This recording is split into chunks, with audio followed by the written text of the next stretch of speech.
March 2018. A flight from London to Singapore, somewhere over the Bay of Bengal, about 7 hours in. The cabin was dark, most passengers asleep. I was reading. And then 3 things happened in quick succession. The seatbelt sign switched on with no announcement. 2 flight attendants who had been chatting near the rear galley stopped mid-sentence, walked briskly to their jump seats, sat down, and buckled in. And the engine noise changed. Not louder. Different. A shift in pitch that lasted maybe 4 seconds. Nothing else happened. No masks dropped, no announcement for 20 minutes. The plane kept flying. But those 20 minutes were the longest I have sat in a seat without moving, because I did not know what any of it meant. I did not know if the crew sitting down was routine or critical. I did not know if the engine sound was normal or a warning. I had no framework for reading what was happening around me. And that gap between seeing something and understanding it, that is where panic lives. A few months later, I met a retired commercial pilot at a hotel bar in Frankfurt. 30 years with a European flag carrier, mostly long haul. I told him the story. He laughed. He said what I experienced was almost certainly a minor course correction combined with the crew responding to a fasten seatbelt signal from the cockpit. Probably turbulence on the weather radar ahead. Routine.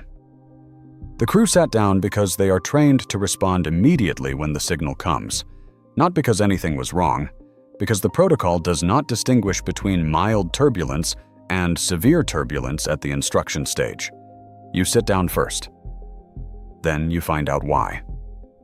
That conversation changed how I think about flying, not because he made me less afraid, because he showed me the system. Behind the cockpit door, nothing is improvised. Every situation a pilot might encounter has a checklist. Engine failure,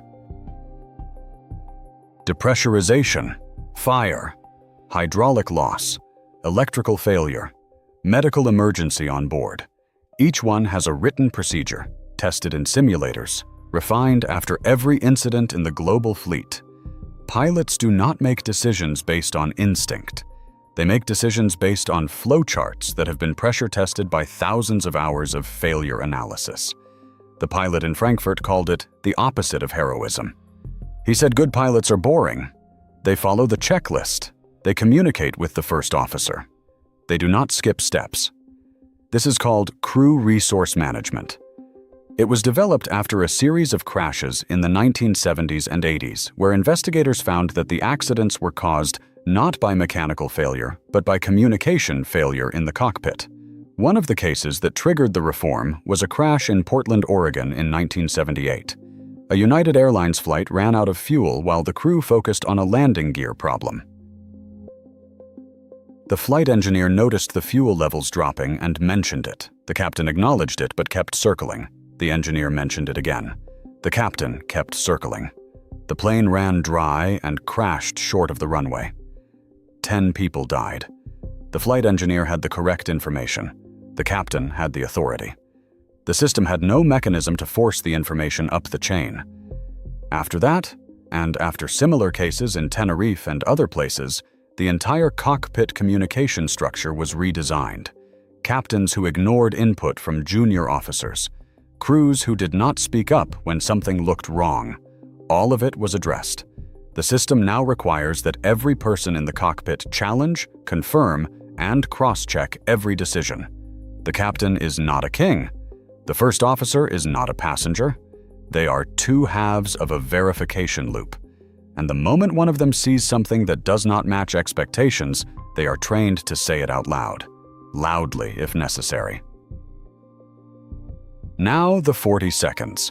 The competitor version of this story says if a flight attendant sits down, you have 40 seconds. 40 seconds before what? The number comes from the time of useful consciousness during a rapid cabin depressurization at cruise altitude. At 35,000 feet, if the cabin suddenly loses pressure, the average person has about 15 to 40 seconds before hypoxia impairs their ability to think clearly. That part is true. But the framing is wrong. 40 seconds is not a countdown to death. It is the window in which the oxygen masks deploy, the pilots begin an emergency descent, and the cabin pressure starts recovering. The masks give you about 12 to 15 minutes of supplemental oxygen. The emergency descent brings the aircraft to a safe altitude in about 3 to 5 minutes. The 40 seconds is the gap between decompression and the system kicking in, and the system is designed to close that gap automatically. The pilot I spoke to said the most misleading thing about the 40-second story is that it makes passengers think they need to do something.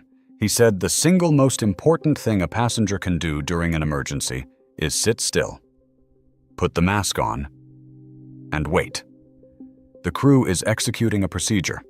The pilots are flying a checklist. Every second a passenger spends standing up, reaching for a bag, or trying to film what is happening is a second they are not in their seat where the seatbelt can protect them. He said the data from survivable incidents is consistent. The people who do best are the ones who stayed seated and followed instructions. The people who did worst are the ones who tried to think for themselves. So what do the crew signals actually mean? A flight attendant who suddenly sits down and buckles in means the cockpit sent a signal. It could be turbulence, it could be something else, but the crew does not wait to find out before complying. A meal service that stops abruptly means the same signal came and the priority shifted from service to safety.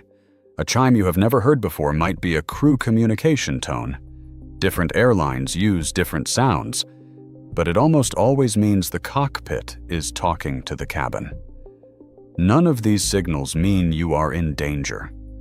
All of them mean the crew is doing their job. The hardest thing about flying for passengers is the gap between watching and understanding. You see the crew move and you don't know why. You hear a sound and you cannot decode it.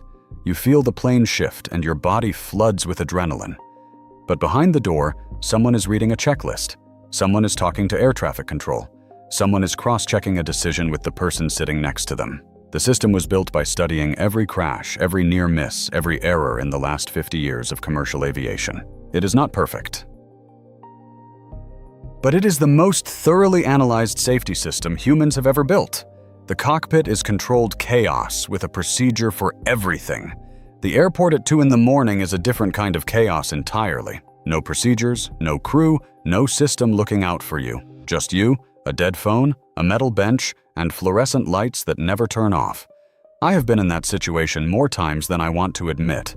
Charles de Gaulle at 3 in the morning after a cancelled connection. Istanbul during a 12-hour layover that turned into 18. A regional airport in Southeast Asia where the terminal closed and they moved everyone outside. But somewhere around the 50th time, it stopped being miserable and became a routine. I figured out a protocol that works in any airport anywhere, and it starts with knowing where not to sleep.